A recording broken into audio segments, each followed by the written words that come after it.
ଅଭିଜ୍ଞାନ ଶାକୁନ୍ତଳମ୍ ନାଟକର ପାତ୍ର ପରିଚୟ। ଅଭିଜ୍ଞାନ ଶାକୁନ୍ତଳମ୍ ନାଟକର ପାତ୍ର ପରିଚୟ। ସୂତ୍ରଧାର, ଯିଏକି ରଙ୍ଗମଞ୍ଚର ଅଧ୍ୟକ୍ଷ।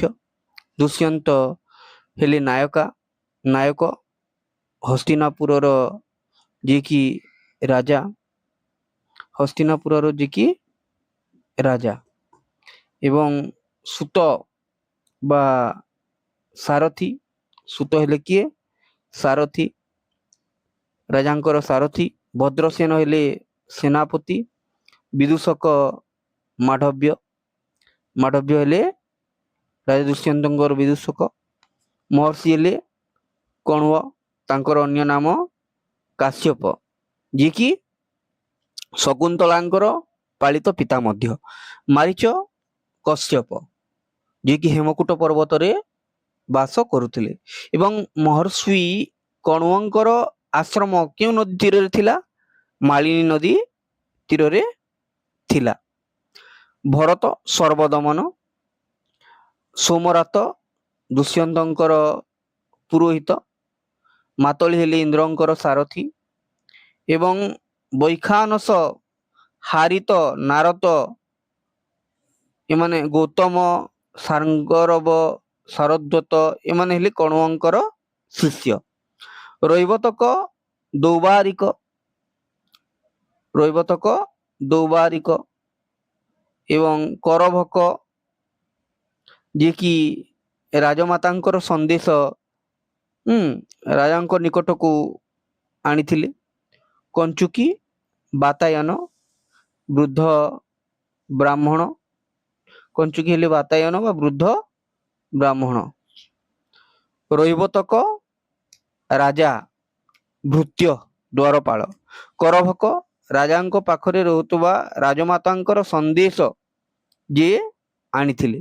କଞ୍ଚୁକି ବାତାୟନ ଏକ ବୃଦ୍ଧ ବ୍ରାହ୍ମଣ, ଯିଏ ରାଣୀଙ୍କର ସେବା କରୁଥିଲେ। ବୈତାଳିକ ସ୍ତୁତି ପାଠକ, ଭାଟ ଚାରଣ, ଯିଏ ସ୍ତୁତି ପାଠ କରେ। ଶ୍ୟାଳ ରାଜାଙ୍କର ଶାଳକ। ନଗର ରକ୍ଷାଧିକାରୀ, ଦ୍ୱାରପାଳ। ଧୀବର ହେଲେ ମୀନପାଳକ। ସୂଚକ ଏବଂ ଜାନୁକ, ଏମାନେ ହେଲେ ଦୁଇଟି ସିପାହୀ। ଗାଳବ ହେଲେ ଋଷି ମାରିଚଙ୍କର ଶିଷ୍ୟ। ପିଶୁନ, ଭେରି ଭେରି ଇମ୍ପୋର୍ଟାଣ୍ଟ, ଦୁଷ୍ୟନ୍ତଙ୍କର ମନ୍ତ୍ରୀ। ଏବଂ ଗାଳବ କିଏ? ଋଷି ମାରିଚଙ୍କର ଶିଷ୍ୟ। ବର୍ତ୍ତମାନ ଦେଖିବା ପିଶୁନ ହେଲେ ଦୁଷ୍ୟନ୍ତଙ୍କର ମନ୍ତ୍ରୀ। ସ୍ତ୍ରୀ ପାତ୍ର ଗୁଡ଼ିକର ବିଷୟରେ ଜାଣିବା। ନଟି ହେଲେ ସୂତ୍ରଧାରଙ୍କର ପତ୍ନୀ। ଶକୁନ୍ତଳା ନାଟକର ନାୟିକା। କଣ୍ୱଙ୍କର ଧର୍ମପୁତ୍ରୀ ବା ପାଲିତା ପୁତ୍ରୀ। ଦୁଷ୍ୟନ୍ତଙ୍କର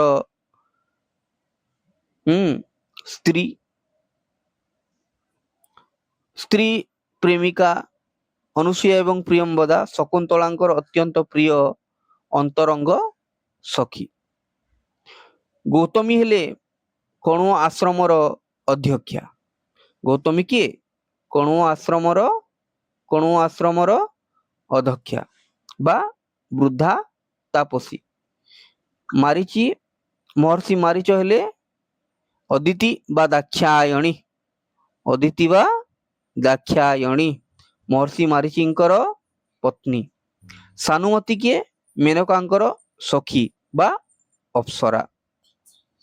ପରଭୃତ୍ତିକା ରାଜାଙ୍କର ସେବିକା, ଉଦ୍ୟାନପାଳିକା। ମଧୁକାରିକା, ଚତୁରିକା, ରାଜାଙ୍କର ସେବିକା। ବେତ୍ରବତୀ, ପ୍ରତିହାରୀ, ରାଜାଙ୍କର ଦ୍ୱାରପାଳିକା। ଯବନୀ ହେଲେ ରାଜାଙ୍କର ସେବିକା। ତାପସୀ ସୁବ୍ରତା, ଭେରି ଭେରି ଇମ୍ପୋର୍ଟାଣ୍ଟ, ତାପସୀ ସୁବ୍ରତା ମାରିଚି ଆଶ୍ରମର ଏକ ତପସ୍ୱିନୀ। ମାରିଚି ଆଶ୍ରମର ତପସ୍ୱିନୀ ହେଲେ କିଏ? ନା ତାପସୀ ସୁବ୍ରତା। ଧନ୍ୟବାଦ।